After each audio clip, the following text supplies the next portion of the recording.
Praise the Lord. मेरी आवाज आ रही है? परमेश्वर पिता का धन्यवाद हो। आप सबको फिर से एक बार यीशु मसीह के पवित्र नाम में मैं स्वागत करता हूं। परमेश्वर का धन्यवाद देता हूं आज के इस अच्छे समय के लिए। प्रभु ने एक बार फिर से होने दिया कि हम उसकी उपस्थिति में बैठ सके और उसके वचन में हम कुछ बातों को दोबारा से सीख सकते हैं, आगे बढ़ सकते हैं। परमेश्वर पिता का धन्यवाद देते हैं। प्रियो, पिछले कुछ दिनों से हम लोग एक पत्री के ऊपर मनन कर रहे हैं, फिलिपियों की पत्री। इस पत्री में बहुत कुछ सीखने के लिए है प्रियो, इस वजह से हमने इस पत्री को लिया और इस पत्री में पौलुस ने बड़ी गंभीरता के साथ, बड़ी गहराई के साथ कुछ बातों को सिखाने की कोशिश की है। और हम लोग इस पत्री को जब रैंडमली पढ़ते हैं, आगे पीछे अपने हिसाब से इसको मूव करके पढ़ लेते हैं, तो हमें कई चीजें समझ में नहीं आती। हम सोचते हैं कि ये किसी कॉन्टेक्स्ट में है, कोई और बात किसी और कॉन्टेक्स्ट में है। लेकिन पौलुस की जो परिस्थितियां हैं उसको जब हम समझते हैं और याद करते हैं, तो फिर हमें इस पत्री का मुख्य रूप से जो बातें समझ में आती हैं उस पर हम लोग विचार कर रहे हैं पिछले 5-6 हफ्तों से। और आज हम उसी मनन में थोड़ा सा आगे बढ़ेंगे और आज या अगले हफ्ते तक हम इसको खत्म करेंगे। दो बातें हमने सीख ली प्रियो, और तीसरी बात हमको सीखना है। यहाँ पर जो तीसरे अध्याय में, फिलिपियों की पत्री का तीसरा अध्याय है, 12 से लेकर 14 हम लोग ले रहे हैं मुख्य रूप से, और इसी पे मनन कर रहे हैं। इसी में से हम सीख रहे हैं कि पौलुस ने जब ये बात कही 12 से 14 के बीच में जो पद लिखे हुए, जो ये बात जब पौलुस कह रहा था तो उसके मन में क्या था, वो क्या मतलब था उसका इन बातों को कहने का, हम उसको समझ रहे हैं। और हमने ये देखा कि किसी भी बिलीवर के लिए, किसी भी क्रिश्चियन के लिए 3 तरह की बातें पौलुस यहाँ पर कहता है। कुछ बातें हैं जिसको पीछे छोड़ने की बात कहता है। ये बातें पीछे छोड़ना है, छोड़ना है, छोड़ना है। कौन सी बातें हैं जिनको छोड़ना है वो हम लोग देख चुके। फिर कुछ बातें हैं, वो कहता है सामने मेरे रखी हुई है, मैं उनको पकड़ने के लिए दौड़ कर जा रहा हूँ। कुछ बातें सामने रखी, पकड़ने के लिए दौड़ कर जा रहा हूँ। और फिर वो कहता है कि मुझे जो पीछे मैंने छोड़ा है और जो सामने मैंने पकड़ा है, वो किस लिए किया। उसका कारण ये है कि मेरे पास एक डिवाइन कॉल है। मैं इस जमीन के लिए ये सब काम नहीं कर रहा हूँ। मैं इस पृथ्वी के जीवन के लिए ये पीछे वाली चीजें नहीं छोड़ रहा हूँ। पृथ्वी पे रहने के लिए और आनंद, और पृथ्वी पे एक प्रगति और समृद्धि से भरा हुआ जीवन जीने के लिए मैं आगे की चीजों को नहीं पकड़ रहा हूँ। मैं इसलिए पीछे छोड़ रहा हूँ कुछ बातों को, आगे की बातों को इसलिए पकड़ रहा हूँ क्योंकि मेरे पास एक डिवाइन कॉल है। क्योंकि मैं ऊपर की बात याद करता हूँ, जब मैं नीचे कुछ काम करता हूँ तो मैं उस कॉल को, उस बुलाहट को याद करता हूँ जिसके लिए मुझे ऊपर से बुलाया गया, ऊपर से आवाज आई है। आज हम उसको देखेंगे प्रियो। 12 से 14 पद फिर से एक बार पढ़ेंगे। यह मतलब नहीं कि मैं पा चुका हूँ या सिद्ध हो चुका हूँ, पर उस पदार्थ को पकड़ने के लिए दौड़ा चला जाता हूँ जिसके लिए मसीह यीशु ने मुझे पकड़ा था। 13वां पद, हे भाइयों, मेरी भावना यह नहीं कि मैं पकड़ चुका हूँ, परंतु केवल यह एक काम करता हूँ कि जो बातें पीछे रह गई उनको भूलकर आगे की बातों की ओर बढ़ता हुआ 14वां पद, निशाने की ओर दौड़ा चला जाता हूँ ताकि वह इनाम पाऊं जिसके लिए परमेश्वर ने मुझे मसीह यीशु में, जिसके लिए परमेश्वर ने मसीह यीशु में मुझे ऊपर बुलाया है। Length, breadth, height. किसी भी क्यूब के 3 डायमेंशंस होते हैं। 3D की बातें होती है। 3D। सो यहाँ पर 2 तरह की बात हमने देख ली, पीछे की बात, आगे की बात और ऊपर की बात। ऊपर की बात में हम आगे चलेंगे प्रियो। आज हम देखेंगे कि हमारा डिवाइन कॉल क्या है। पौलुस जब इन बातों को यहाँ सिखा रहा था तो किस तरफ उसका फोकस था, किन बातों की ओर वो मन लगाने को कह रहा था। कौन सी बुलाहट है जो ऊपर की तरफ है, कौन सी बुलाहट है जो हमें ऊपर की तरफ से मिलती है। प्रियो, यहाँ पर एक बात समझना बहुत जरूरी है कि परमेश्वर जो हमें बुलाहट देता है वो ऊपर से देता है, स्वर्ग से देता है। परमेश्वर आत्मा है। पृथ्वी पर उसने अधिकार मनुष्यों को दिया। वो स्वर्ग में रहता है, स्वर्ग से बुलाहट देता है, स्वर्ग से इंस्ट्रक्शंस देता है, स्वर्ग से डायरेक्शंस देता है, स्वर्ग से गाइडेंस देता है। और जो बुलाहट वो हमको देता है स्वर्ग से, उसको यदि हम ये सोचे कि स्वर्ग में जाके पूरा करेंगे तो ये गड़बड़ है बहुत बड़ा। स्वर्ग की बुलाहट को पृथ्वी पे पूरा करना है। इसीलिए पौलुस कहता है कि मैं इसलिए कर रहा हूं ताकि उस कॉल को फुलफिल करूं यही जीवन में, इसी जीवन में रहते हुए, जिसके लिए मुझे बुलाया गया है उसको मैं यहाँ पूरा करूंगा। मैं सिटीजन हूँ स्वर्ग का, लेकिन काम करने के लिए भेजा गया हूँ पृथ्वी पे। मुझे स्वर्ग की बुलाहट को, ऊपर के कॉल को नीचे पूरा करके जाना है। कहने का मतलब ये है प्रियो कि परमेश्वर हमें स्वर्ग की कुछ बुलाहट देता है जिसके लिए उसने बुलाया है मसीह यीशु में वो कौन सी बातें हैं जो इस पृथ्वी पे रहते हुए पूरी करनी है लेकिन स्वर्गीय है। आप समझिएगा थोड़ा सा, स्वर्गीय बुलाहट है लेकिन पृथ्वी पे करनी, कॉल ऊपर से है लेकिन फुलफिल नीचे होगा। कौन सी बात है जिसको यहाँ रहते हुए पूरा करना है? पहली बात, फिलिपियों पहला अध्याय, इसी पत्री पे हम फोकस कर रहे हैं इसलिए इसके पहले अध्याय में चलते हैं। फिलिपियों पहला अध्याय 10वां पद और 11वां पद। पहला अध्याय 10 और 11। यहाँ तक कि तुम उत्तम से उत्तम बातों को प्रिय जानो और मसीह के दिन तक सच्चे बन, जिसके लिए मसीह यीशु में मुझे बुलाया गया है, मसीह यीशु के दिन तक सच्चे बने रहो और ठोकर ना खाओ। 11वां पद, और अंडरलाइन कर लीजिए, उस धार्मिकता के फल से, उस धार्मिकता के फल से जो यीशु मसीह के द्वारा होते हैं भरपूर होते जाओ, जिससे परमेश्वर की महिमा, महिमा को अंडरलाइन के लिए, महिमा और स्तुति होती रहे। कहने का मतलब यहाँ पर यह है प्रियो, क्या कारण है यहाँ पर, किसके लिए करना है सब कुछ? यहाँ पर 11वें पद में क्या समझ में आता है आपको? किसके लिए करना है, किसके लिए स्वर्गीय कॉल को फुलफिल करना है जमीन पर? परमेश्वर की महिमा और स्तुति होती रहे। Glory of God is the divine call that I need to fulfill while being on this earth. इस दुनिया पे रहते हुए मेरा जो स्वर्गीय कॉल है वो है परमेश्वर की महिमा। परमेश्वर की महिमा यदि मैं पूरी नहीं करता इस दुनिया में रहते हुए, तो मैं पीछे की बातों को छोड़कर आगे की बातों में दौड़ रहा हूं, पर उस स्वर्गीय बुलाहट को भूल गया जिसके लिए बुलाया गया। मुझे अपनी महिमा के लिए नहीं काम करना है, किसी भी काम में महिमा की चोरी नहीं होनी चाहिए। लोग मुझे एक अच्छे इंसान के रूप में जाने ठीक है, लेकिन वो मुझे भगवान बना दे ठीक नहीं है। यदि लोग मेरी पूजा करने लगे ठीक नहीं है, यदि लोग मुझे फॉलो करने लगे ठीक नहीं है, गड़बड़ हो रहा है। मुझे फॉलो करने वाले मत बनो, परंतु परमेश्वर के द्वारा मसीह यीशु में मुझे भी बुलाया गया, तुमको भी बुलाया गया, उसको फॉलो करो जिसमें होकर आपको बुलाया गया है। परमेश्वर की महिमा, the glory of God is the liability of a believer on this earth. It's a divine call. ये एक स्वर्गीय बुलाहट है जिसके लिए मसीह यीशु में मुझे ऊपर बुलाया गया। परमेश्वर पिता ने मसीह को दुनिया में भेजा अपनी महिमा के लिए। परमेश्वर पिता ने मुझको इस दुनिया में भेजा अपनी महिमा के लिए, मेरी महिमा के लिए नहीं। I should not have a good testimony only before men. मेरी गवाही मनुष्यों के सामने अच्छी बनी रहे, यदि इसलिए मैं जीवन बिताता हूं तो गड़बड़ है। मेरी गवाही परमेश्वर के सामने अच्छी बनी रहे, इसके लिए जीवन बिताने वाला बनूं। My testimony before God matters, not before man. आदमियों के, इंसानों के, मनुष्यों के सामने में मैं अच्छा गुडी गुडी गुडी गुडी गुडी बुक में बना रहा हूं, ये मेरे जीवन की बुलाहट नहीं है। मेरे जीवन की बुलाहट है परमेश्वर की महिमा, उसकी गुड बुक में मेरा नाम दर्ज होना चाहिए। प्रियो, कहने का मतलब यह है कि यहाँ पर जो 11वां पद हमें कहता है, जिससे परमेश्वर की महिमा और स्तुति होती रहे। परमेश्वर की महिमा, it is a call to live for the glory of God, an excellent lifestyle. अभी हमने देखा परमेश्वर की महिमा कैसे कैसे हो सकती है, जल्दी से देखते हैं कैसे कर सकते हैं परमेश्वर की महिमा, कैसे कर सकते हैं। पहली चीज जो यहीं पे देखने को मिलती है 11वें पद में ही, वो कहता है धार्मिकता के फल से। प्रियो, हमारे फ्रूट्स कौन से हैं? क्या हमारे फ्रूट्स धार्मिकता के हैं या फिर हमारे फल अधर्म के हैं? यदि किसी आम को, यदि आप खाने जाते हैं, गर्मी का मौसम है, आम खा रहे होंगे शायद आप अपनी अपनी जगहों पर, हमको तो मिलते नहीं, यहाँ हम नहीं खा पा रहे, कोई बात नहीं, आपने आम खाए होंगे, हम यहाँ पर पाइनएप्पल खाएंगे थोड़े दिन के बाद। जो भी फ्रूट हम खा रहे हैं वो महिमा हम उसकी ब्रीड को देना चाहिए, है ना। हम यदि दशहरी आम खाते हैं तो दशहरी आम लखनऊ वालों को बताता है, और लखनऊ और यूपी और दशहरी, दशहरी बोलने से पहले कौन सा आम खाया? दशहरी आम खाया। महिमा दशहरी की हो रही है, जो सोर्स है दशहरी। अल्फांसो खाते हैं तो रत्नागिरी का नाम याद आता है, रत्नागिरी की महिमा होनी चाहिए। मेरे फ्रूट्स, मेरे फल जब लोगों के सामने आते हैं तो वो किसकी महिमा करते हैं? क्या वो आम की महिमा कर रहे हैं जो मैं हूं, या फिर जिसमें मैं लगा हूं उसकी महिमा हो रही है?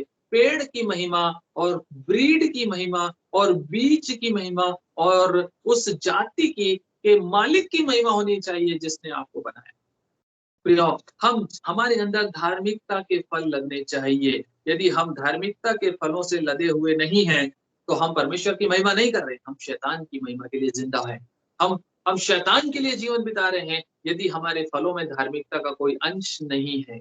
यदि धर्म के फल हमारे अंदर लगे हुए नहीं हैं, तो हम अपने बनाने वाले को शर्मिंदा कर रहे हैं, उसकी महिमा नहीं कर रहे, याद रखिएगा। उसकी महिमा के लिए जीवन बिताना हर एक मसीह, पौलुस का अकेले का नहीं था, हर एक मसीही का डिवाइन कॉल है, मेरा भी और आपका भी। प्रियो, यदि इस बात को हम याद रखें, तो हम कभी भी अपनी धार्मिकता से हम दूर नहीं हटेंगे। हम मसीही में ऊपर बुलाए गए, इसका मतलब है हम मसीह में ही धार्मिकता ठहरे हैं।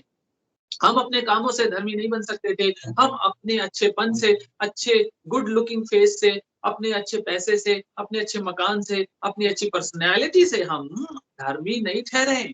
हम धर्मी ठहरे हैं मसीह के द्वारा, और उसी के द्वारा हमें धार्मिकता के फलों को पैदा करना आना चाहिए प्रियो।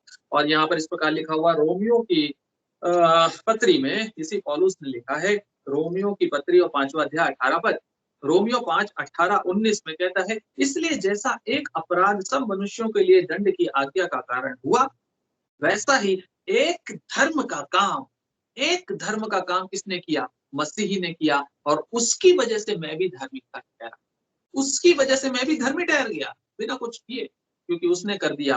कहता है एक ही धर्म का काम भी सब मनुष्यों के लिए जीवन के निमित्त धर्मी ठहराए जाने का कारण हुआ। कोई कारण है आपके धर्मी ठहराए जाने का? कौन सा कारण है जानते हैं? एक धर्म का काम, वो धर्म का काम जो क्रूस पे किया यीशु मसीह ने, वो काम आपको सब बातों में धर्मी ठहरा दे। तो फिर क्या धार्मिकता के फल लदे नहीं होने चाहिए मेरे अंदर?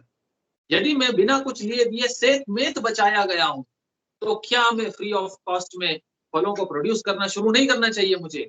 यदि मैं इतना कृतज्ञ हूं, यदि मैं इतना इतना भी ग्रेटिट्यूड नहीं रखता अपने उस परमेश्वर के प्रति जिसने मुझे धर्मी बना दिया, तो फिर मुझे काट डाला जाए, उस पेड़ को काट के आग में झोंक डाला जाए जो फलों को पैदा नहीं करता। धार्मिकता के फल मेरे अंदर पैदा होना चाहिए। 19वां पद कहता है, जैसा एक मनुष्य के आज्ञा न मानने से बहुत से लोग पापी ठहरे, वैसे ही एक मनुष्य के आज्ञा मानने से बहुत लोग धर्मी ठहरेंगे। बहुत लोग धर्मी ठहरते हैं प्रियो। इसी रोमियो के 6वें अध्याय के 16वें पद में भी इसी बात को कंफर्म करता है। रोमन्स 6वां अध्याय 16वां पद कहता है, क्या तुम नहीं जानते कि जिसकी आज्ञा मानने के लिए तुम अपने आप को दासों की नाई सौंप देते हो, उसी के दास हो, और जिसकी मानते हो चाहे पाप के जिसका अंत मृत्यु हो, चाहे आज्ञा मानने के जिसका अंत धार्मिकता है। 17वां पद, परंतु परमेश्वर का धन्यवाद हो, रोमियो 6:17, परमेश्वर का धन्यवाद हो कि तुम जो पाप के दास थे, तो भी मन से उस उपदेश के मानने वाले हो गए जिसके सांचे में ढाले गए थे। प्रियो, क्या हम उस उपदेश के, उस धार्मिकता के फलों को पैदा करने वाले हो गए जिसके लिए मसीह ने मुझे ऊपर बुलाया गया है? It's a divine call for me. पहला यूहन्ना 3:3 में लिखा हुआ है, जैसा वो पवित्र है वैसे ही पवित्र बनो। क्या मैं मसीह के समान धार्मिकता गिनने के बाद उसके समान फलों से लदना शुरू करूंगा जिसके लिए मुझे बुलाया गया है? धार्मिकता के फल पैदा करना परमेश्वर की महिमा को उत्पन्न करता है, और परमेश्वर की महिमा के लिए मुझे डिवाइन कॉल दिया गया है। मेरी महिमा के लिए नहीं, मेरे पड़ोसी की महिमा के लिए नहीं, मेरी नौकरी की महिमा के लिए नहीं, मेरे बॉस की महिमा के लिए नहीं, मेरे माता पिता की ग्लोरी के लिए नहीं, परंतु मेरे स्वर्गीय पिता की ग्लोरी के लिए मुझे बुलाया गया। पौलुस कहता है, यदि आप समझते हैं इस कॉल को, तो लग जाइए इसके पीछे, कुछ भी करें, जिए या मरे, परमेश्वर की महिमा होती रहे मेरे जीवन से। क्या ये मेरे जीवन का मकसद बनेगा प्रियो? दूसरी बात, हम परमेश्वर की महिमा या परमेश्वर की शर्मिंदगी कैसे करते हैं? कौन सी बात है जो परमेश्वर को शर्मिंदा करती है महिमा देने की जगह? हमें बुलाया गया महिमा देने के लिए, पर हम शर्मिंदगी में खड़ा कर देते हैं परमेश्वर को। जानते हैं आप कैसे? पौलुस बता रहा है फिलिपियों की पत्री में, कैसे तुम परमेश्वर को महिमा दे सकते हो। मैं कैसे परमेश्वर को महिमा देता हूँ? इसी फिलिपियों के पहले अध्याय के 20वें पद को पढ़िए। इसी फिलिपियों की पत्री के पहले अध्याय के 20वें पद को कहता है, मैं तो यही हार्दिक लालसा और आशा रखता हूँ। ये पौलुस ही लिख रहा है जिसके लिए मसीह ने मुझे ऊपर बुलाया। 3:12-13-14 में कह रहा है, और यहाँ पर उसको बता रहा है कि कौन सी बात है जिसके लिए वो कह रहा था कि मुझे ऊपर बुलाया है। मैं तो यही हार्दिक लालसा और आशा रखता हूँ कि मैं किसी बात में लज्जित ना होऊं, जैसे मेरे प्रबल साहस के कारण मसीह की बड़ाई, मसीह की महिमा, परमेश्वर की महिमा कैसे होती है? मेरी किसके द्वारा? मेरी देह के द्वारा। जैसे परमेश्वर की महिमा, जैसे मसीह की बड़ाई किसके द्वारा होती है? मेरी देह के द्वारा सदा होती रही है, वैसी ही अब भी हो, चाहे मैं जीवित रहूं चाहे मर जाऊं। Praise the Lord. आप समझ रहे हैं? आपकी बॉडी, आपकी देह मसीह की महिमा का कारण है। कितने हैं हम में से, दिल पे हाथ रखकर सोचिए और देखिए, अपनी देह से हम मसीह की बड़ाई करवा रहे हैं। कितने हैं हम में से जो परमेश्वर की महिमा, डिवाइन कॉल है, परमेश्वर की महिमा होनी चाहिए मेरे जीवन से। मेरे जीवन से मतलब सिर्फ मेरे कामों से और मेरे फलों से नहीं, परंतु पौलुस बता रहा है मेरी बॉडी से परमेश्वर की महिमा होनी चाहिए। परमेश्वर की महिमा मेरी बॉडी से मैं कैसे करता हूं जानते हैं आप? परमेश्वर को शर्मिंदा कैसे करते हैं पहले वो देख लीजिए। मैंने यहाँ पर एक टैटू बनवाता हूँ बहुत सुंदर सा। क्यों? क्योंकि मेरे आइकन जो है ना, दुनिया का मेरा रोल मॉडल, उसने बनवा रखा है। यहाँ यहाँ यहाँ पता नहीं कहाँ कहाँ टैटू मास्टर के यहाँ जाता हूँ, टैटू बनवाता हूँ। क्यों? क्योंकि मेरी देह की महिमा होनी चाहिए। मेरा परमेश्वर शर्मिंदा होता है ऐसी हरकतों से, और ये मेरा डिवाइन कॉल नहीं है जिसके लिए मुझे बुलाया गया। मैं कान में 12 छेद करवा के कुछ पहनता हूँ। Not only girls, boys. केवल लड़कियों की बात नहीं, लड़कों की बात कर रहा हूँ। मैं अपने बालों को इतना बड़ा करके रखता हूँ कि पीछे से पता ही नहीं चलता, कपड़े तो दोनों के एक से हो गए, लड़की है कि लड़का है। चोटीधारी लड़कों को बड़ा सम्मान महसूस होता है कि मैं दुनिया से अलग हूँ। मेरी देह के द्वारा मैं परमेश्वर का अपमान करता हूँ, मेरे बनाने वाले का। मेरे कपड़े जो डेकोरेट करते हैं मेरी बॉडी को, क्या वो कपड़े परमेश्वर की महिमा के लिए पहनता हूं या उसको शर्मिंदा करने के लिए पहनता हूं? मेरा मेकअप, मेरे चेहरे का साज सज्जा, मेरे बॉडी का डेकोरेशन, क्या मेरे नाखूनों से परमेश्वर की महिमा होती है, या मैं परमेश्वर को शर्मिंदगी के कहना नहीं चाहता हूं प्रियो, लेकिन मसीहों की पहचान यही है। आज नॉन क्रिश्चियन लोगों के बीच में मसीही किस तरह जाने जाते हैं जानते हैं? मसीही महिलाएं छोटे कपड़े पहनी है यदि, तो बोलेंगे कोई क्रिश्चियन लड़की होगी। यदि छोटे कपड़े पहनी है तो वो बिना जाने बिना देखे समझ जाएंगे और कहने लगेंगे कोई क्रिश्चियन परिवार है। यदि किसी बहुत ही छोटे कपड़ों में है तो सोचेंगे कि शायद गोवा ओवा वाले हैं, गोवा वाले क्रिश्चियन है ना। यदि तलाक बहुत जल्दी हो गया तो बोलेंगे कि ये वेस्टर्न कल्चर है। वेस्टर्न कल्चर नहीं है, वो मसीही लोगों को रिप्रेजेंट करते हैं वहां के लोग। देह से परमेश्वर की महिमा कहाँ रही? पौलुस कहता है मुझे बुलाया गया है कि मैं अपनी देह से मसीह की बड़ाई को प्रकट करूं। मेरी देह मसीह की बड़ाई को प्रकट नहीं करती प्रियो, इसीलिए पौलुस एम्फेसाइज करता है कि मेरी देह से परमेश्वर की महिमा होनी चाहिए। मेरी देह ग्रेसफुल होनी चाहिए। मेरे हाथ कहाँ जा रहे हैं, कौन से काम में मैं कंट्रीब्यूट कर रहा हूँ, कौन सी जगह पर मैं मेरे पैर मुझे लेकर जा रहे हैं, मेरे हाथ और पैर किस डायरेक्शन में मुझे लीड कर रहे हैं, मेरी आंखें कहाँ लगी हुई हैं, मेरे देह के अंग कहाँ काम कर रहे, मेरी आंखें कौन सी पिक्चर देखती हैं, मेरी आंखें कौन सा टीवी देखती हैं, मेरी आंखें कौन सी किताबें पढ़ती हैं।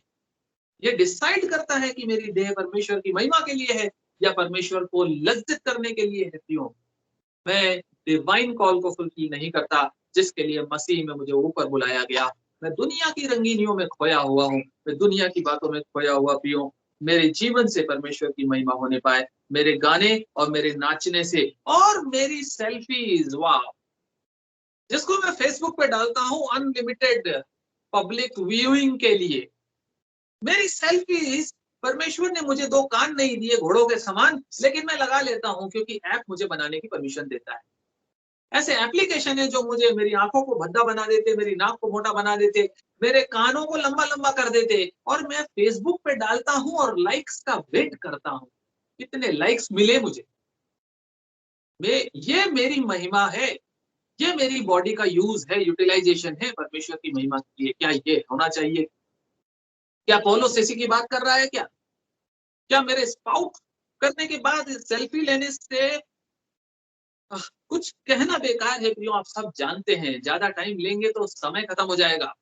इस तरह की गंदगी में मैं मसीही लोगों की बात कर रहा हूँ, मसीही परिवारों की, और बच्चे भी और माँ बाप भी बच्चों के साथ फेसबुक पे फोटो डाल रहे हैं, ऊट पटांग मुंह बना के, ऊट पटांग नाक बना के, ऊट पटांग कपड़े पहन के। मेरी देह से परमेश्वर की महिमा नहीं कर रहा। इसीलिए आज जरूरत है प्रियो इस वचन को पकड़ लेने की, ताकि अपने आप को बदल दें, यू टर्न ले लें हम लोग, बदल दें अपने आप को कि हम किस डायरेक्शन में जा रहे, किसके लिए बुलाए गए हो, किसके लिए मसीह मरा क्रूस के ऊपर। एक बार सोच के देखिए इन बातों के लिए। क्या इस देह के लिए मसीह मरा था जो नंगाई की तस्वीर पेश कर रही है दुनिया के सामने? क्या इस देह के लिए मसीह ने अपनी जान दी, जिसको मैं कहना नहीं चाहता प्रियो? आप जान किस तरह से प्रेजेंट कर रहा हूं मैं अपनी बॉडी को, किस तरह से प्रेजेंट करता हूं अपने जीवन को पब्लिक के सामने? मसीह का नमूना, परमेश्वर की महिमा, या परमेश्वर की लज्जा? डिसीजन आपका प्रियो, मेरा है। मुझे सोचने की जरूरत है। पहला कुरिन्थियों 6वां अध्याय 20वां पद कहता है, हम अपनी देह से परमेश्वर के महिमा के लिए जीना सीखे प्रियो। पहला कुरिन्थियों 6वां अध्याय 20वां पद कहता है, क्योंकि दाम देकर मोल लिए गए हो। You have been purchased, you have been paid for. पैसा दिया आपके लिए, पैसा नहीं, ऐसी कीमत दी है जो दुनिया का पैसा नहीं दे सकता था। ऐसी कीमत मसीह ने आपके लिए दी है, भूलिए मत इस बात को। क्योंकि दाम देकर मोल लिए गए हो, इसलिए अपनी देह के द्वारा, दाम देकर मोल लिए गए हो इसलिए अपनी देह के द्वारा परमेश्वर की महिमा करो, क्योंकि खरीदे गए हो, गुलाम हो उस मसीह के जिसने खरीद लिया तुमको। लेकिन अपने मालिक को भूल गए, अपने मालिक को भूल गए और दुनिया के मालिक के गुलाम बन गए। प्रियो, कॉन्टेक्स्ट क्या है? 19वां पद और 18वां पद, इसका कॉन्टेक्स्ट है इसी का, 6वें का। पहला कुरिन्थियों 6वां अध्याय 19वां 18 क्या कहता है कि मैं शारीरिक लालसाओं का गुलाम ना बनूं, मैं कुकर्म और अशुद्धता का गुलाम ना बनूं। पढ़ने का समय नहीं, आप पढ़ लीजिएगा प्रियो बाद में। लेकिन यहाँ पर कहता है मेरी देह परमेश्वर की महिमा का कारण होना चाहिए। This is my divine call, this is the divine call for which I have been called upward. जहां से मुझे मिला वो ऊपर से मुझे मिला, और परमेश्वर ने अपनी महिमा के लिए मेरी देह को बनाया। तो तीसरी बात जिससे मैं परमेश्वर की महिमा कर सकता हूँ इस दुनिया में रहते हुए, वो तीसरी बात है, सेंसिटिव बात है लेकिन समझने की बात है। इस सब्जेक्ट पे बहुत कम लोग बोलना चाहते हैं, बहुत कम पास्टर्स या प्रीचर्स बोलना चाहते हैं, लेकिन वचन है परमेश्वर का, पॉजिटिवली लीजिएगा। वचन कहता है मैं देना सीखूं। परमेश्वर की सेवा के लिए मेरी मुट्ठी खुलना चाहिए। Please, please open up your hands, please open up your chest, open up your wallets, please learn to give for the glory of God. आप जानते हैं परमेश्वर की महिमा आपके हाथों में। जिस समय आप परमेश्वर के लिए मुट्ठी खोलते हैं, उस समय परमेश्वर की महिमा होती है आपके हाथों से। कितना आसान है। आप जिन चीजों को पकड़ के रखे हैं तिजोरियों के अंदर, जिन चीजों को बैंक बैलेंस बढ़ाने में रखे हुए हैं, उन चीजों को रिलीज करना शुरू करिए। Liberality in giving is for the glory of God. परमेश्वर की महिमा के लिए हम देते नहीं है प्रियो। यीशु मसीह ने उदाहरण दिया था, दृष्टांत दिया था एक बूढ़ी विधवा स्त्री का, जिसने अपनी दमड़ी जो थी उसी को दे दिया। केवल वही थी उसके पास, केवल वही थी उसके पास, लेकिन परमेश्वर की महिमा के लिए दे दिया, और ये चिंता नहीं की कि मैं क्या खाऊंगी शाम को। और यीशु मसीह ने उसका उदाहरण दुनिया के सामने देकर कहा, जिसने तुम लोगों ने लाखों करोड़ों दिए पर यूजलेस है, क्योंकि अरबों रखे हुए हैं तुम्हारे पास, परंतु इसके पास यही था देने के लिए और सब कुछ दे दिया इसने। सीखो इससे, सबसे बढ़कर दिया है। प्रियो, परमेश्वर का दास पौलुस प्रेरित हमको ये बात सिखा रहा है, या फिलिपियों की पत्री से सिखा रहा है, कहीं और से नहीं सिखा रहा। 1000 बार पढ़ चुके हैं, फिलिपियों की पत्री को ध्यान से नहीं पढ़ा तो समझ लीजिए कौन सी स्वर्गीय बुलाहट है आपकी। आपको बुलाया गया है स्वर्ग से। You have been called divinely to give, to donate, to offer for the glory of God, for the service of God. आपको बुलाया गया है इसके लिए। भूलिए मत, ये आपका कमांडमेंट है, आपको आज्ञा है परमेश्वर की दो तो तुम्हें दिया जाएगा, दो देना सीखो। If you are not liberal, if you are not generous in giving, then you are not glorifying your father. अपने पिता की महिमा नहीं कर रहे यदि आप जनरोसिटी के साथ देना नहीं सीखते हैं तो। यहाँ पर कहता है 4 अध्याय 15वां पद फिलिपियों, इसी में देखिए कौन सी स्वर्गीय बुलाहट की बात कर रहा है जिसमें मसीह में यीशु ने, परमेश्वर ने मसीह में हमको बुलाया है। फिलिपियों 15वां अध्याय से आगे, सॉरी 14वें अध्याय की 15वां पद से आगे, हे फिलिपियों, तुम आप भी जानते हो कि सुसमाचार प्रचार के आरंभ में जब मैं मकीदुनिया से विदा हुआ तब तुम्हें छोड़ और किसी मंडली ने, चर्च को कह रहा है, चर्च ऑफ ग्लोरी आपको और मुझे कह रहा है पौलुस, तुमको छोड़, काश पौलुस ये कहने पाए, चर्च ऑफ ग्लोरी तुमको छोड़ और किसी मंडली ने मेरी उस तरह से हेल्प नहीं की जैसा मुझे मिलनी चाहिए थी। मकीदुनिया को छोड़कर जब वो विदा हुआ तब तुम्हें छोड़ और किसी मंडली ने लेने देने के विषय में मेरी सहायता नहीं की। ये स्वर्गीय बुलाहट है चर्च आपके लिए, देना सीखिए, मुट्ठी को खोलिए उन लोगों के लिए जो परमेश्वर की महिमा के लिए काम करते हैं, दीजिए परमेश्वर की महिमा के लिए। If you don't want to give, you are restricting your blessings, you yourself are a stumbling block for your blessings, for your call, for which you have been called by Almighty Father। परमेश्वर ने जिसके लिए बुलाया उसको आप रोक रहे हैं, किसी मंडली ने लेने देने के विषय में मेरी सहायता नहीं की। इसी प्रकार जब मैं थिस्सलुनीके में था तब भी तुमने मेरी घटी पूरी करने के लिए एक बार क्या वरन 2 बार कुछ भेजा था। पौलुस कह रहा है आपने मेरे लिए किया था, मुझे याद है, ये परमेश्वर की महिमा के लिए है। कैसे है? ये नहीं कि मैं दान चाहता हूं, पौलुस कहता नहीं है तुम नहीं दोगे, परमेश्वर कहीं और से कर देगा, पर तुम अपनी बुलाहट को रोक रहे हो यदि तुम मेरी सहायता नहीं करते।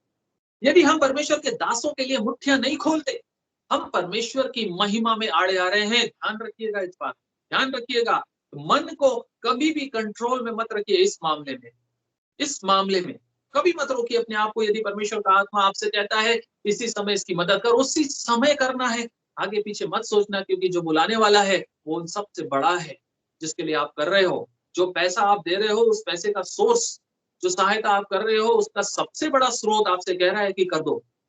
Praise the Lord. यहाँ कहता है ये नहीं कि मैं दान चाहता हूँ, परंतु मैं ऐसा फल चाहता हूँ जो तुम्हारे लाभ के लिए बढ़ता जाए। मेरे पास सब कुछ है, सब कुछ है, वरन बहुतायत से है। पौलुस कह रहा है मेरे पास तो सब कुछ था, बहुतायत से था, पर तुमने मेरी सहायता की, ये परमेश्वर की महिमा के लिए। जो वस्तु तुमने एक जिसके हाथ से भेजी थी उन्हें पाकर मैं तृप्त हो गया हूँ। वह तो, ध्यान से सुनिए क्या कह रहा है, आपका देना, आपकी ऑफरिंग्स, आपकी सहायता, आपका पैसा, आपकी उदारता क्या है मसीह परमेश्वर के सामने क्या है। देखिए कहता है वह तो सुखदायक सुगंध ग्रहण करने योग्य बलिदान है। आपकी सहायता परमेश्वर के सामने ग्रहण करने योग्य बलिदान है, सुगंधदायक और ग्रहण करने सुखदायक, जो परमेश्वर को भाता है। परमेश्वर को भाता है जब आप हेल्प करते हैं, जब आप ऑफर करते हैं, जब आप सहायता करता है। और कहता है मेरा परमेश्वर भी अपने धन के अनुसार जो महिमा सहित मसीह यीशु में है तुम्हारी हर एक घटी को पूरी करेगा, तुम्हारी हर एक घटी को पूरी करेगा।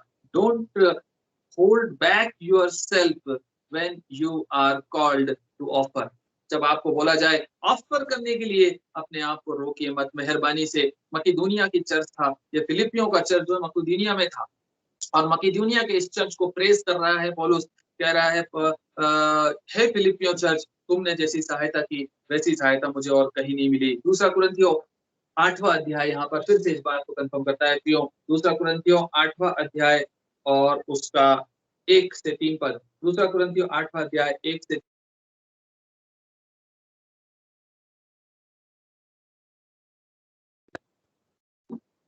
दूसरा कुरिन्थियों 8वां अध्याय और पहला पद। अब हे भाइयों, हम तुम्हें परमेश्वर के उस अनुग्रह का सुसमाचार देते हैं जो मकीदुनिया की कलीसिया पर हुआ है, कि क्लेश की बड़ी परीक्षा में उनके बड़े आनंद और भारी कंगालपन के बढ़ जाने से उनकी उदारता बहुत बढ़ गई। बाप रे! आप समझ रहे हैं इन बातों को क्या कह रहा है पौलुस यहाँ पर? मकीदुनिया का चर्च है फिलिपियों का चर्च, फिलिपियों का चर्च कंगाली में और उदार हो गया। हम अपनी अमीरी में भी उदार नहीं होते, लेकिन पौलुस कह रहा है जब तुम कंगाली में थे तुम और उदार हो गए। What a fulfilment of your call! कितना बढ़िया कॉल फुलफिलमेंट है ये। जब हम कंगाल हो, जब सकेती में हो, तकलीफ में हो, परेशानी में हो, पैसे की कमी हो, उस समय हमारी उदारता बढ़ जानी चाहिए। कहता है अपनी अपनी उदारता बढ़ गई, और तीसरे पद में कहता है और उनके विषय में, मतलब फिलिपियों के चर्च के विषय में मेरी गवाही यह है कि उन्होंने अपनी सामर्थ भर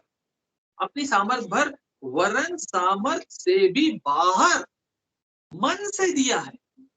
वाह! चर्च ऑफ ग्लोरी के लिए ऐसी गवाही कब पैदा हो? अपनी सामर्थ वरन अपने मन से बढ़कर अपनी सामर्थ से भी बढ़कर दिया है इस चर्च ने, जिसके लिए वो कहता है what a great conviction this church is having to glorify God. परमेश्वर की महिमा करने के लिए कितना समर्पित है ये चर्च, क्योंकि ये जानता है कि जब ये उदारता से देता है तो परमेश्वर की महिमा होती है। ये मेरा भी डिवाइन कॉल है, ये आपका भी डिवाइन कॉल है। ये बुलाहट है जिसके लिए परमेश्वर ने मसीह यीशु में मुझे बुलाया, बिना कुछ लिए उसने मुझे बचाया। तो क्या मैं उसकी सेवा के लिए देना नहीं चाहिए? क्या मेरे हाथ खुलने नहीं चाहिए उसकी महिमा के लिए? प्रियो, मेरे हाथ खुलने चाहिए। इसी पहला कुरिन्थियों के 9वें अध्याय के 13वें पद में भी इस बात को दोबारा बताता है कि तुम सबकी सहायता करने में उदारता प्रकट करते रहते हो। सबकी सहायता करने में तुम उदारता प्रकट करते रहते हो और ये परमेश्वर की महिमा को प्रकट करते हो। 13वां पद कहता है क्योंकि इस सेवा से प्रमाण लेकर वे परमेश्वर की महिमा प्रकट करते, परमेश्वर की महिमा को करते हैं जब आप उसकी सेवा के लिए देते हैं। ये तुम मसीह के सुसमाचार को मानकर उसके अधीन रहते हो और उनकी और सबकी सहायता करने में उदारता प्रकट करते हो, उदारता प्रकट करते हो। प्रियो, हम देना सीखें क्योंकि यह परमेश्वर की महिमा के लिए है। चौथा अध्याय का 20वां पद फिलिपियों का कहता है मेरे परमेश्वर की महिमा सदा होती रहे। इन सब बातों में बोलता है। जब वो ये समझाता है कि तुमने मेरी सहायता की, तुमने उदारता किया, जब तुम कंगाली में थे तुम और उदार हो गए, तो लास्ट में कहता है 20वें पद में मेरे परमेश्वर की महिमा सदा होती रहे। इन सब बातों से मेरे परमेश्वर की महिमा होती है। प्रियो, यदि मैं ये नहीं करता तो फिर मैं गड़बड़ करता हूँ। परमेश्वर की महिमा के लिए मैं बुलाया गया हूँ और परमेश्वर की महिमा मैं किस तरह से कर सकता? पहली चीज, मैं परमेश्वर की महिमा अपनी देह से कर सकता हूँ। मैं परमेश्वर की महिमा अपने देने से कर सकता हूँ। मैं अपनी परमेश्वर की महिमा अपनी धार्मिकता के फलों से कर सकता हूँ। दूसरी बात जिसके लिए मुझे परमेश्वर ने मसीह यीशु में ऊपर बुलाया है, वो बात है कि मैं हेवनली माइंडेडनेस के साथ जीवन जीना शुरू करूं। आप समझिएगा इन बातों को। हमारा जो सिटीजनशिप है वो स्वर्ग है, दुनिया नहीं है। लेकिन दुनिया में जीते हुए हमारा माइंड जो है स्वर्ग में लगा रहना चाहिए। तो पौलुस यहाँ पर कहता है ये आपकी बुलाहट है। This is your call that your mind should be focused on the heavenly things while living on this earth. इस दुनिया पर रहते हुए आपका दिमाग हेवनली माइंडेड होना चाहिए, स्वर्ग की वस्तुओं पे मन लगाने वाला होना चाहिए। इसे फिलिपियों की पत्री के 3 अध्याय के 20वें पद में कहता है, 3 अध्याय के 20 और 21 में कहता है पर हमारा स्वदेश स्वर्ग पर है। वाह! हमारा स्वदेश कहाँ है? हमारा स्वदेश स्वर्ग पर है, जिसके लिए मसीह यीशु में हमें बुलाया गया। जो कॉल है वो कहता है हमारा स्वदेश स्वर्ग में है और हम एक उद्धारकर्ता प्रभु यीशु मसीह के वहां से आने की बाट जो रहे हैं। वह अपनी शक्ति के उस प्रभाव के अनुसार जिसके द्वारा वह सब वस्तुओं को अपने वश में कर सकता है, हमारे दीनहीन देह का रूप बदलकर अपनी महिमा की देह के अनुकूल बना देगा। हमारा स्वदेश स्वर्ग पर है। प्रियो, हम फिलिपियों जो है जानते हैं, आप एक रोमन बस्ती थी। फिलिपियों एक रोमियो की बस्ती थी मकेदुनिया में, और ये बस्ती पिलग्रिम्स के समान थी। शरणार्थी थे ये लोग। जैसे बांग्लादेश के लोग हिंदुस्तान में आके शरणार्थी बनते, नेपाल और पाकिस्तान के लोग हिंदुस्तान में आके शरणार्थी बनते, और हमारी सरकार कहती है हम सीएए और एनआरसी का बिल लाएंगे, जिसको बनाना है बनाएंगे, नहीं तो भगाएंगे। ऐसी हालत में थे फिलिपियों का चर्च। इसीलिए उनको कहता है तुम्हारा घबराओ मत, तुम्हारा सिटीजनशिप यहाँ पे मत ढूंढो। मकेदुनिया प्रांत का गवर्नर तुमको सिटीजनशिप नहीं देगा, डोंट वरी अबाउट इट। तुम्हारा स्वदेश स्वर्ग में है। Your mind should be focused on heaven because you have been called for heaven, not for this earth. तुम दुनिया के नहीं परंतु स्वर्ग के लिए बुलाए गए। इसीलिए इटर्निटी कॉन्शियसनेस होनी चाहिए। कहने का मतलब ये है जो कुछ भी हम करें इस दुनिया में रह के, हमारा कॉन्शियस हमको बताना चाहिए हम स्वर्ग के लिए कर रहे हैं। Praise the Lord. Let us walk our life with heavenly mindedness. Heavenly mindedness होना बहुत जरूरी है, क्योंकि दुनिया की बातें इतनी हावी हो जाती है हमारे ऊपर कि हम भूल जाते हैं कि हम किस लिए बुलाए गए। हम भूल जाते हैं हमारा सेंटर क्या होना चाहिए, हमारा फोकस क्या होना चाहिए, हम भूल जाते हैं। इसीलिए पौलुस कहता है कि मुझे मसीह में ऊपर बुलाया गया और उसी के लिए मैं भागा चला जा रहा हूँ। दुनिया के लिए मेरी चिंता नहीं है। यहाँ पर मुझे सिटीजनशिप मिलेगी, नौकरी मिलेगी, पैसा मिलेगा, शादी मिलेगी, बच्चे मिलेंगे, परिवार मिलेगा, गाड़ी मिलेगी, बंगला मिलेगा, नहीं मिलेगा, ये this is not my priority. ये मेरी प्राथमिकता है ही नहीं, क्योंकि मैं तो स्वर्ग की वस्तुओं में मन लगाने वाला बनूं। कुलुसियों की पत्री में लिखा हुआ है 3 अध्याय में, प्रियो पहला से यदि पहला, दूसरा, तीसरा आप पढ़ेंगे, कुलुसियों 3 अध्याय, वहां पर लिखा हुआ है, सो जब तुम मसीह के साथ जिलाए गए तो स्वर्गीय वस्तुओं की खोज में रहो। हेलो, स्वर्गीय वस्तुओं की खोज में रहो, जहां मसीह वर्तमान है और परमेश्वर के दाहिने ओर बैठा हुआ है। और दूसरे पद में और क्लियर करता है, सो पृथ्वी पर की नहीं परंतु स्वर्गीय वस्तुओं पर मन लगाओ।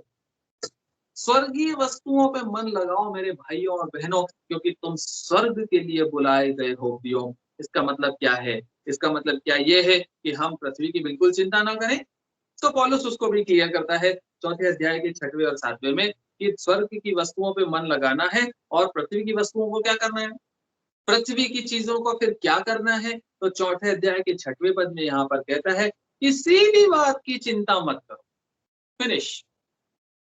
किसी भी महामारी की चिंता मत करो, किसी भी कोरोना की चिंता मत करो, किसी भी नौकरी चाकरी और शादी की चिंता मत करो, मकान दुकान और बिजनेस और नौकरी की चिंता मत करो। चिंता मत करो, करो नौकरी, करो बिजनेस, करो शादी, करो परिवार, करो बंगला मकान, सब कुछ करो, पर चिंता मत करो।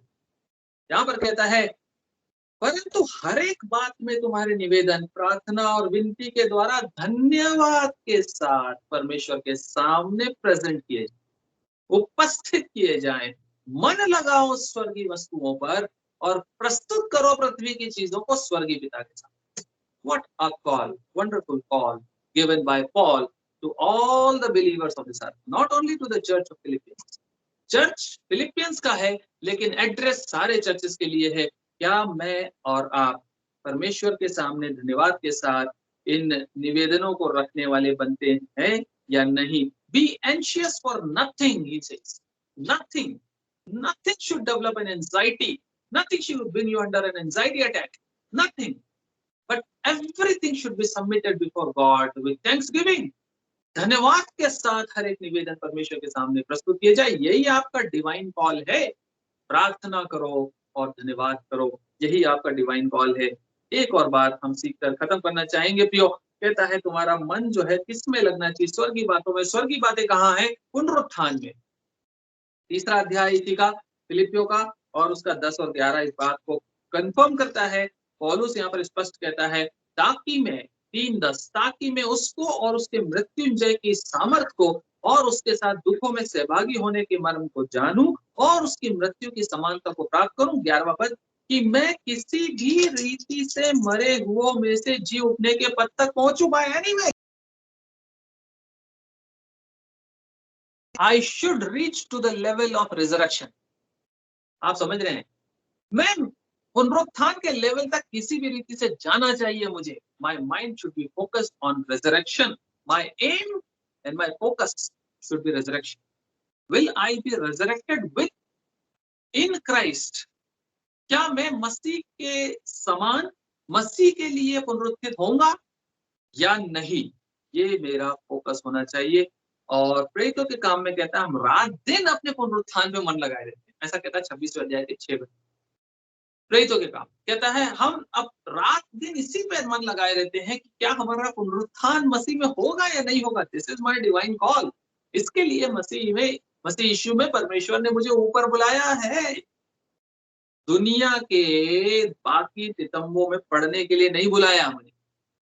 बाकी लेने देने और ट्रांजैक्शंस के लिए, दुनिया की बातों के लिए नहीं बुलाया गया। दुनिया में रहते हुए इस कॉल को याद रखना है प्रियो। यदि मैं इसको भूल गया तो मेरा जीवन जो है जानवरों के समान है। वचन के जानवरों के समान। 1 कुरिन्थियों 15:32 कहता है, मेरा जीवन कैसा है?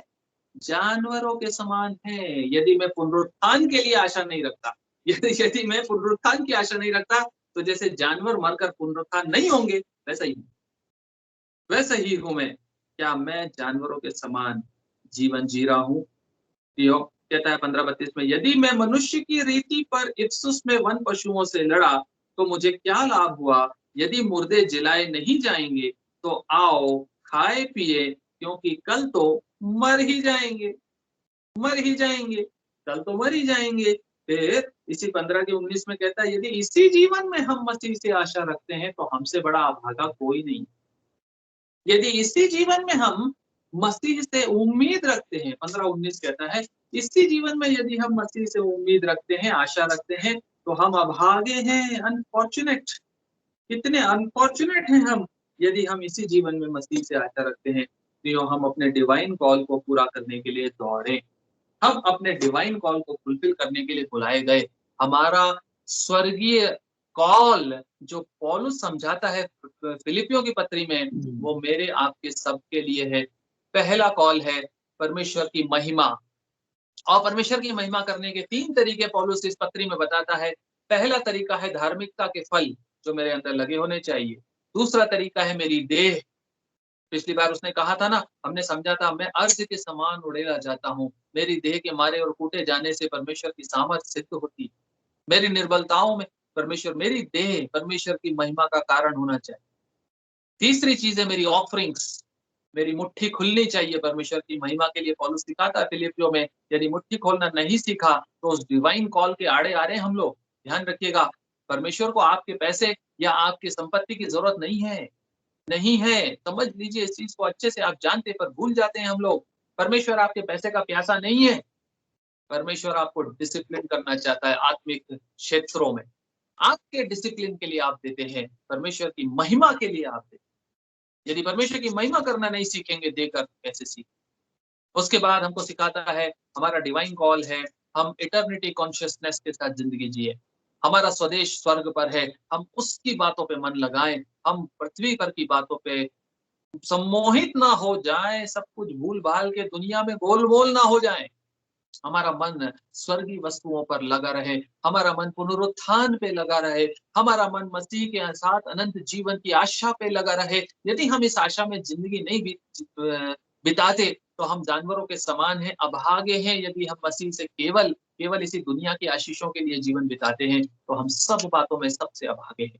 क्या मैं और आप आज निर्णय लेंगे प्रियो कि हम परमेश्वर जो पौलुस ने फिलिपियों को बताया, उनका स्वर्गीय बुलाहट, वो स्वर्गीय बुलाहट मुझे समझ में आई आज, मैं उस स्वर्गीय बुलाहट के अनुसार जीना शुरू करूंगा? क्या उसकी महिमा के लिए हम जीवन जीना शुरू करेंगे प्रियो? आज समय है डिसीजन लेने का कि हम अपनी स्वर्गीय बुलाहट के अनुसार जीवन जी ले। पता नहीं 1 दिन का है या 1 साल का या 20 साल, नहीं मालूम। समय नश्वर है, सब कुछ खत्म हो रहा, लेकिन हमारा जीवन यू टर्न होना चाहिए। यदि गलत रास्ते पे है, ट्रैक बदल कर सही रास्ते पे आने का समय। परमेश्वर अपने वचन के द्वारा आप सबको आशीष दे, हम सबको आशीष